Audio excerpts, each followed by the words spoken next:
जब हमारे बड़े नेताओं ने कह दिया तो फिर हम क्या जवाब देंगे? बड़े नेता दे देंगे अपने आप जवाब उस पर, उनसे पूछो। बोलेंगे तो बोलेंगे हम बिहार को घेर लेंगे, हैं? पटना को घेरेंगे।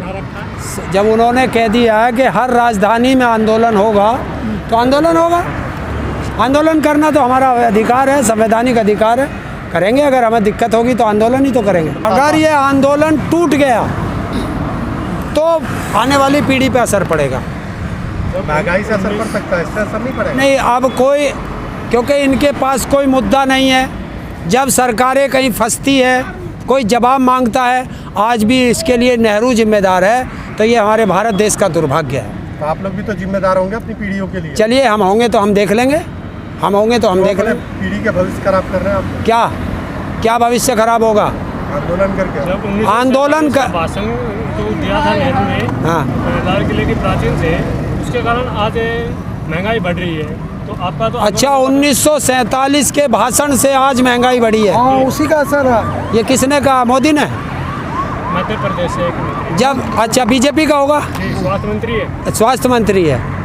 तो जब मोदी जी कहते हैं कि हमें 600 करोड़ लोगों ने वोट दिया, वो किसने कहा? देश में 600 करोड़ हैं, देश का प्रधानमंत्री कह रहा है।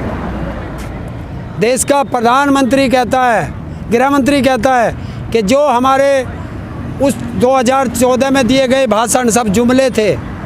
देश का प्रधानमंत्री जब भाषण देता था तो कहता था कि स्विस बैंक के हर अकाउंट का मेरे पास लेखा जोखा है, कितना काला धन है। आज कहाँ गया?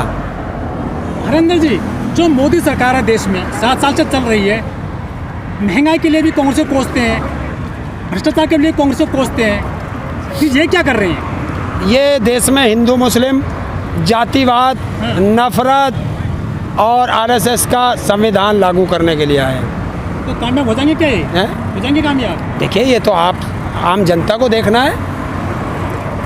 आरएसएस का संविधान है कि देश से एससी, एसटी, ओबीसी रिजर्वेशन को किस तरीके से ख़त्म किया जाए। अच्छा। और उसको ख़त्म करने का इन्होंने बिल्कुल अच्छा तरीका निकाला है कि देश के सारे संस्थान बेच दिए जाएं, ना नौकरियां होंगी, ना उनको एससी, एसटी में रिजर्वेशन देना पड़ेगा। बीजेपी की लाइन है कि महिला के सम्मान में भाजपा मैदान में। इन्होंने कहा महिलाओं के सम्मान में बीजेपी मैदान में, बिल्कुल है मैदान में। आपने देखा लखीमपुर खीरी में तो बीजेपी मैदान में थी, कितना बढ़िया सम्मान किया चीर हरण करके। बोली कोई सी महिला, कोई महिला सांसद या विधायक उसके लिए बोला? तो क्या नारा फर्जी है इनका? है? नारा फर्जी है। देखिए कितने झूठ। अगर हिंदुस्तान में कोई झूठ बोल सकता है तो वो बीजेपी पार्टी है, भारत का प्रधानमंत्री है, भारत के नेता हैं। अच्छा, बीजेपी ने अपने मैनिफेस्टो में गंगा सफाई की बात की थी। अब कर्नाटक के मंत्री का भी बयान आया है, उन्होंने संसद में कहा है कि कर्नाटक में गंगा की सफाई के लिए हमने 50 लाख रुपये खर्च लगा दिए। तो पत्रकार महोदय, मैं आपसे पूछना चाहता हूँ कि कर्नाटक में गंगा जी जाती है? नहीं जाती। तो अब देखो, आओ, इसका मतलब गंगा को ये उधर ले जाना चाह रहे हैं। अच्छी बात है ना, हर जगह पानी पहुँचाएंगे। हाँ, पानी का भी तो वादा है। क्योंकि बीजेपी के एक मंत्री रही भारती, हाँ, क्या नाम है उसका? उमा भारती। उसने भी कहा था कि अगर 2018 तक गंगा की सफाई नहीं हुई तो मैं समाधि ले लूँगी। तो सफाई कर रहे हैं, 40-50 लाख रुपए लगा रहे हैं एक राज्य में। तो जितना चाहे, मैंने कहा ना, बीजेपी की लूट है, लूट सके तो लूट। अगली बारी महाराष्ट्र की होगी, 50 लाख रुपया गंगा में महाराष्ट्र में भी खर्च होंगे। नहीं, महाराष्ट्र नहीं बताने का, क्योंकि वहाँ बीजेपी की सरकार ना, जहाँ जहाँ इनकी सरकार होगी गंगा तो वहीं वहीं जाएगी ना। हाँ, असम में हो सकता है। हाँ, हो सकता है भाई साहब। अच्छा, इन्होंने वादा किया था हर घर पानी पहुंचाएंगे, उसी वादे पे लगे हुए ना कि गंगा को कर्नाटक तक लेंगे। देखिए भाई साहब, ये पता नहीं इनका ये कहाँ कहाँ क्या क्या चीज़ ले जाएं, क्योंकि जब कोई हिंदू का कत्ल होगा, हिंदू बेटी का अपहरण होगा, हिंदू बेटी का बलात्कार होगा, चुनाव होगा तो वो हिंदू होगी, चुनाव ख़त्म तो वो जाति पे आ जाएगी। हाथरस कांड हुआ है पिछले साल उत्तर प्रदेश में, चुनावी मुद्दा बन पाएगा उत्तर प्रदेश में? देखिए, महिलाओं को आना चाहिए उसमें, क्योंकि ये महिलाओं के अपमान की बात है। लेकिन सबसे ज़्यादा जो विधायक है ना महिला बीजेपी के पास है उत्तर प्रदेश में, वो तो एक भी नहीं बोली उनके लिए। ये दुर्भाग्य नहीं है? बताइए, आप पत्रकार हैं कि ये दुर्भाग्य नहीं है कि महिलाओं के साथ दुराचार हो रहा है और ये महिलाएं बोल नहीं रही, वो चाहे किसी भी पार्टी की है। आप लोग यूपी चुनाव जो आ रहा है 2022 में, किन मुद्दों के ऊपर वोट दोगे?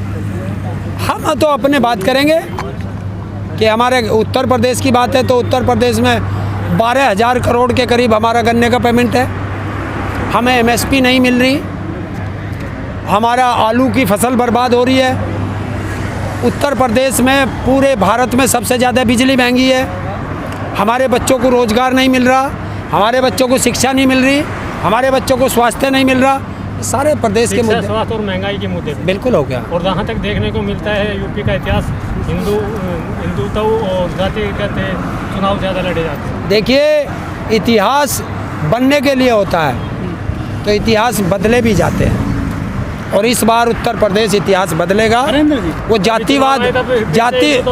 जातिवाद और धर्मवाद पे नहीं बटेगा। हम लोगों को यही समझाते हैं कि आप ना हिंदू बने, ना मुसलमान बने, ना सिख बने, ना ईसाई बने, अपने बच्चों के भविष्य के लिए उत्तर प्रदेश के वासी बने, वोट दें। तो कहा जाता है कि हिंदू खतरे में है जब चुनाव नजदीक आ जाता है। देखिए, बंगाल में भी हिंदू खतरे में था, बंगाल के चुनाव ख़त्म हो गए, हिंदू खतरे से बाहर आ गया। तो इससे अच्छा है कि जहाँ जहाँ बीजेपी चुनाव में जाती है हिंदू खतरे में आ जाता है और चुनाव ख़त्म होते हैं हिंदू खतरे से बाहर निकल जाता है। तो अच्छा है कि बीजेपी को भगाओ और हिंदू को खतरे से बाहर निकालो। लेकिन हरियाणा और पंजाब में भाजपा खतरे में आ गई है, उनके नेता भी खतरे में आ गए हैं। आप तो राजस्थान अभी 2 में दिन भी- पहले कुर्ता फाड़ दिया है बीजेपी के नेता का। आप उत्तर प्रदेश की बात करा करो। उत्तर प्रदेश में 4 दिन पहले उत्तर प्रदेश के विधायक को गढ़ में उसका विकास दिखाया गया है, मोदी का नंबर 1 विकास दिखाया गया है कि उसको जो है नालों में चलाया गया है जहाँ पानी भर रहा है सड़कों पे। तो ये है। लेकिन जो यूपी सरकार है उसने दिल्ली आईटीओ के आसपास बड़े पैमाने पर प्रसार किया है। और योगी मोदी की फोटो लग रही है पोस्टर में, जितने भी शौचालय हैं दिल्ली में क्राउन पैलेस में आईटीओ रोड पर, कि उत्तर प्रदेश स्मार्ट नंबर 1। बिल्कुल उत्तर प्रदेश नंबर 1 है कि कल या परसों संसद में स्मृति ईरानी ने बिल्कुल साफ वो दिया है जवाब कि भारत के अंदर सबसे ज़्यादा बच्चे, कुपोषित बच्चे भारत के अंदर लगभग 9 लाख हैं और जिसमें से 4 लाख कुपोषित बच्चे उत्तर प्रदेश में हैं। तो हाँ, बिल्कुल कुपोषण में उत्तर प्रदेश नंबर 1 है। हाँ, क्राइम में उत्तर प्रदेश नंबर 1 है। हाँ, झूठ बोलने में उत्तर प्रदेश का मुख्यमंत्री नंबर 1 है। महिलाओं की इज्जत लूटने में उत्तर प्रदेश नंबर 1 है। अपराधियों को बचाने के लिए उत्तर प्रदेश की पुलिस को पीटकर अपराधियों को छुड़ाने में उत्तर प्रदेश नंबर 1 है।